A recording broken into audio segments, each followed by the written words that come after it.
I got enemies. Got a lot of enemies. Got a lot of people trying to drain me of my energy. Drizzy Drake might as well have written that song about the UFC, because they certainly have their fair share of antagonists. And today we're going to take a look at 10 such adversaries. Now, keep in mind, this is not who we feel are the enemies of the UFC, but that the UFC and/or Dana White perceive, or have perceived at various times, as foes. These are entities, personalities, and groups that were either seen as direct threats to the biggest MMA promotion in the world, or at the very least a thorn in their side that prompted some sort of retaliation. I'm Tommy from MMA On Point, and these are the 10 biggest enemies to the UFC.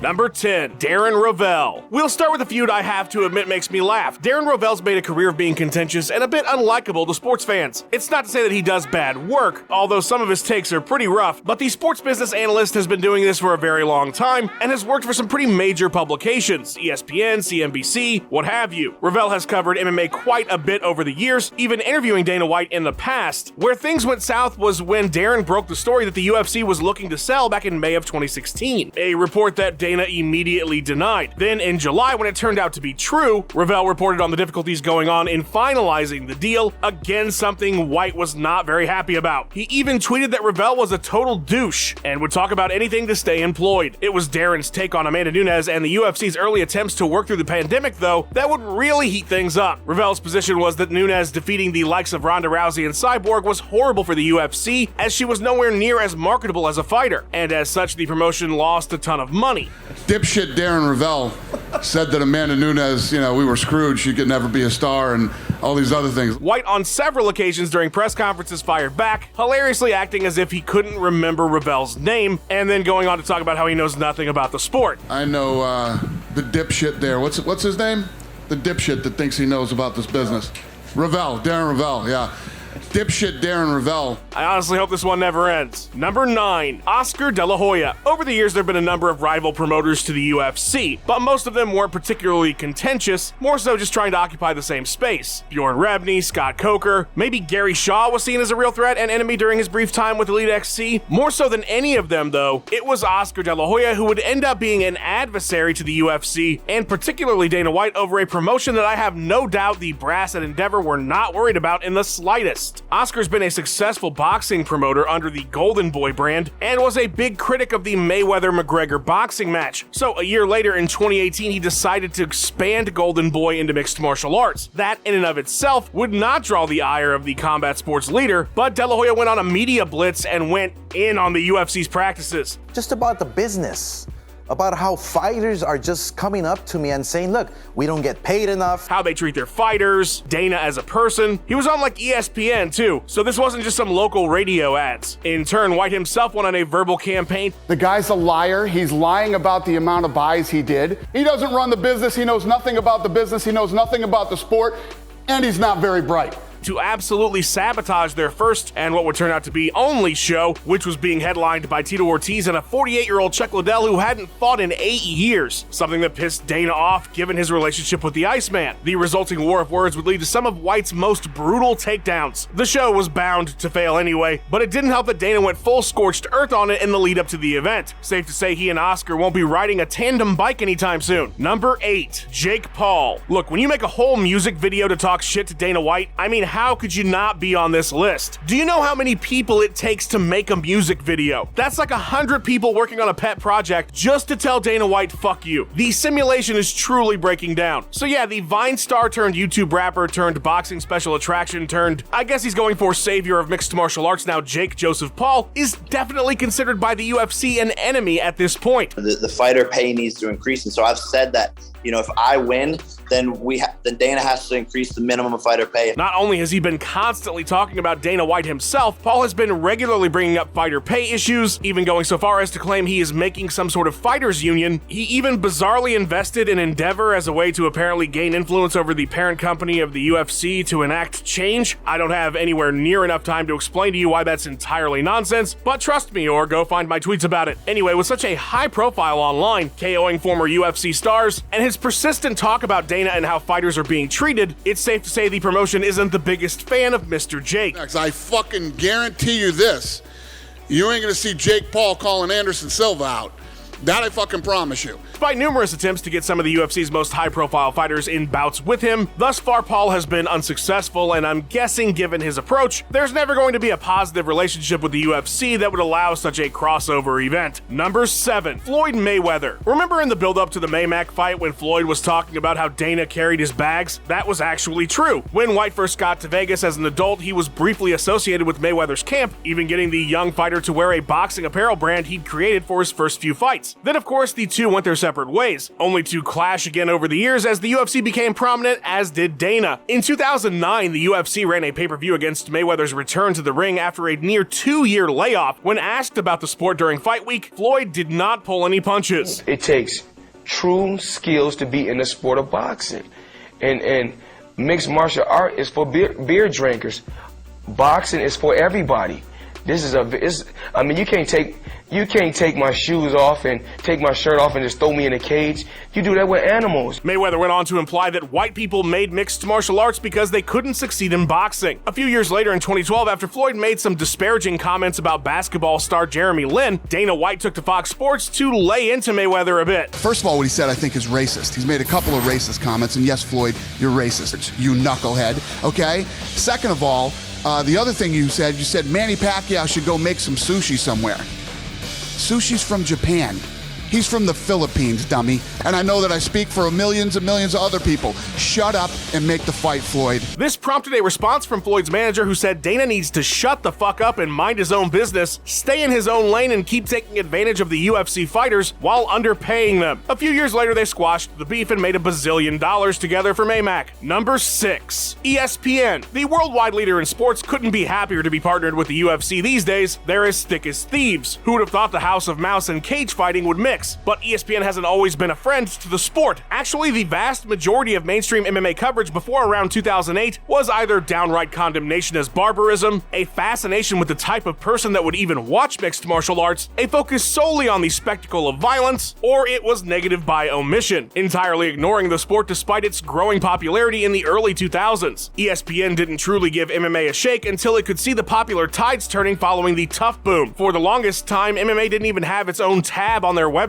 You had to go to boxing, and that's even if they had some kind of MMA story. Pieces about MMA were usually relegated to things like Page 2, which was a more tongue-in-cheek look at sports for ESPN. Bill Simmons wrote a piece titled Sodom, Gomorrah, and the UFC in 2002, where he attended an event. He did end up liking the sport, but his account was as if he'd walked into some kind of underground fight club. It's a pretty funny read. Guys like the Washington Post's Mike Wilbon and Tony Kornheiser, who hosted Pardon the Interruption, the most popular show on ESPN for a time, would always bash the sport and misrepresent it. This is not a sport that I pay much attention to. I think in the men's competition and the women's competition, it's savagery. Their relationship has never been great. That's not entirely true, actually. The UFC doesn't mind at all when the MMA media does what they do that in turn gets people excited about the product, be that interviews with fighters on upcoming cards, or any sort of celebrating of the sport, what have you. They love that stuff. It's just that pesky journalism part of the journalism that they don't seem to care for too much. Anytime someone does anything fourth estate or brings to light some kind of issue, their relationship sours fast, which in reality is the case for most things. When the media points out a problem with an entity, they push back. They're not just gonna say, yeah, you're right, we do suck. It's just that the UFC in particular, especially in the sports world, have a reputation for stifling press members when they're not huge fans of their work. A whole bunch of journalists over the years have been denied access, banned as it were, from the UFC or their shows. The most famous case was of course Ariel Helwani's lifetime ban that lasted a couple days, but that was because it stirred up such a huge controversy. All the quote troublemakers have sort of gone their own way at this point, but the UFC never misses an opportunity to take shots at some of their least favorite, like when Dana posted that hilarious congratulations video about them kicking the pandemic's ass when everybody said they wouldn't and couldn't. Oh, and by the way, here's a list of journalists who opposed us, and we're gonna make it look like they didn't want fighters to have jobs. MMA is a blast. Number 4, Frank Shamrock. Dana White has certainly had his fair share of spats with fighters. Can Shamrock owe the UFC legal fees?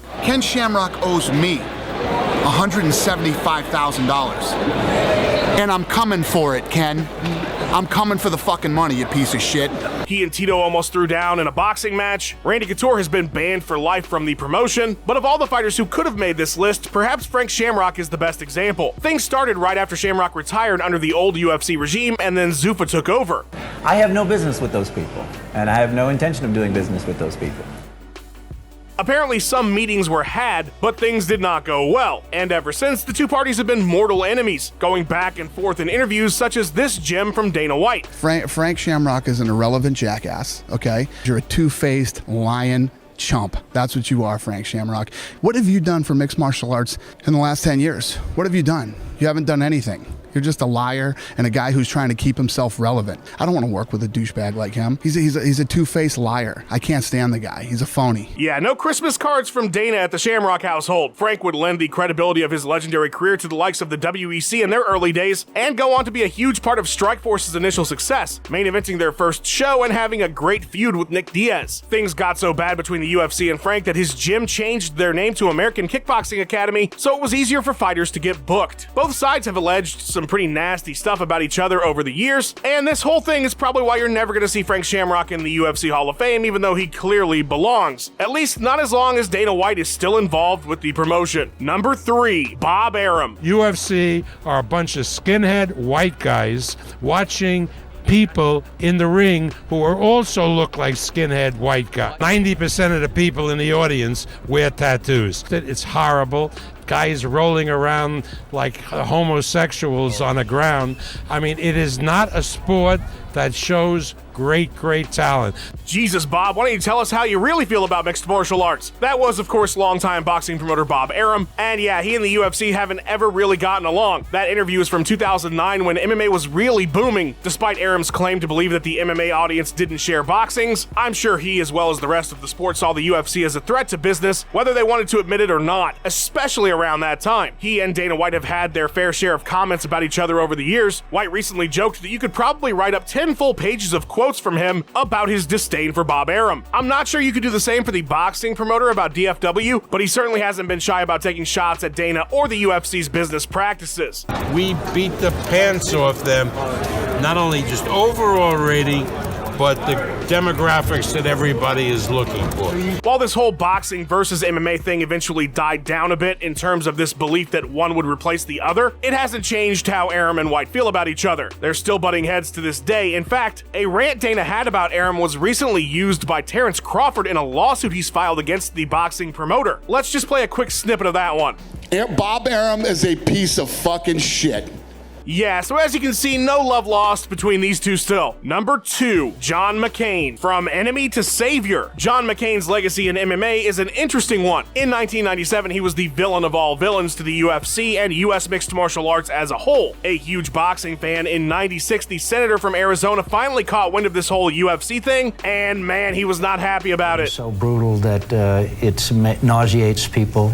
Even hardened individuals are repelled by this. In fact, he made it his mission to essentially destroy what he saw as human cockfighting, a label he coined that would certainly have some legs. He kicked things off with a letter-writing campaign to all the governors in the country, warning them about MMA and asking them to ban it. Then in 1997, McCain became the head of the Commerce Committee, which spelled even bigger trouble because while the letters effectively saw the sport banned in most of the country and forced out of all the major media markets, his new committee role meant he had a huge influence on the cable networks in the US, and nearly all of them would stop carrying the UFC during his tenure as chairman. Things were in really bad shape. MMA in the US was just about flatlined. But here's where the unexpected hero bit comes in. As a result of this onslaught, the UFC did everything in their ability to clean up the sport, as it were. They added weight classes, gloves were required, there was the eventual creation of the unified rules, and it was these changes that allowed the sport to recover in the US, regain pay-per-view distribution, get regulated in major markets again, and eventually be completely legal in all 50 states. Dana White and Lorenzo Fertitta have both gone on record several times, citing McCain's campaign as what saved mixed martial arts from itself. Number 1, Sheldon Silver and the Culinary Union. I always thought it was hilarious that the greatest threat to MMA for a while was a bunch of chefs. I joke, of course. Culinary Union 226 in Las Vegas represents gaming, hotel, and food service workers, and they had a major beef with the former owners of the UFC, the Fertitta brothers. You see, Frank and Lorenzo didn't just own the UFC, they also owned Station Casinos, which make up some 20-odd locations in Vegas. They are huge. The Fertittas only hire non-union workers for their businesses and contend that their workers don't want to organize, something 226 had a major beef with. Now, the local culinary union isn't exactly Jimmy Hoffa powerful, but they're an affiliate of Unite Here, which is a much larger national operation headquartered in New York City, and thus we get our MMA conflict. Knowing the Fertittas desperately wanted to break into the NYC market, the culinary union did everything in their power to lobby against legislation. Culinary union, I don't give a you guys think what you do, you don't matter to me any way, shape, or form. As well as besmirch the name of the promotion. They would bash the UFC and the media every chance they got for any mistake or issue that arose within the company or with its executives. And they flexed their muscle with legislators through their political sway and lobbying, their most powerful ally being Sheldon Silver, the Speaker of the New York State Assembly from 1994 to 2015. Guess when MMA finally got legalized in New York? Yep, right after Silver left office in handcuffs on federal corruption charges entirely unrelated to his years of blocking the UFC. With the Fertittas no longer in the ownership position of the UFC, it appears the culinary union beef is finished, at least on the MMA front. As for Silver, the former speaker died in prison earlier this year. Thanks for watching. Please give us a like and subscribe. We've got 3 new videos or more for you every single week. Let us know what you thought of the video in the comments below. Follow On Point MMA on Twitter, and have yourself a wonderful day.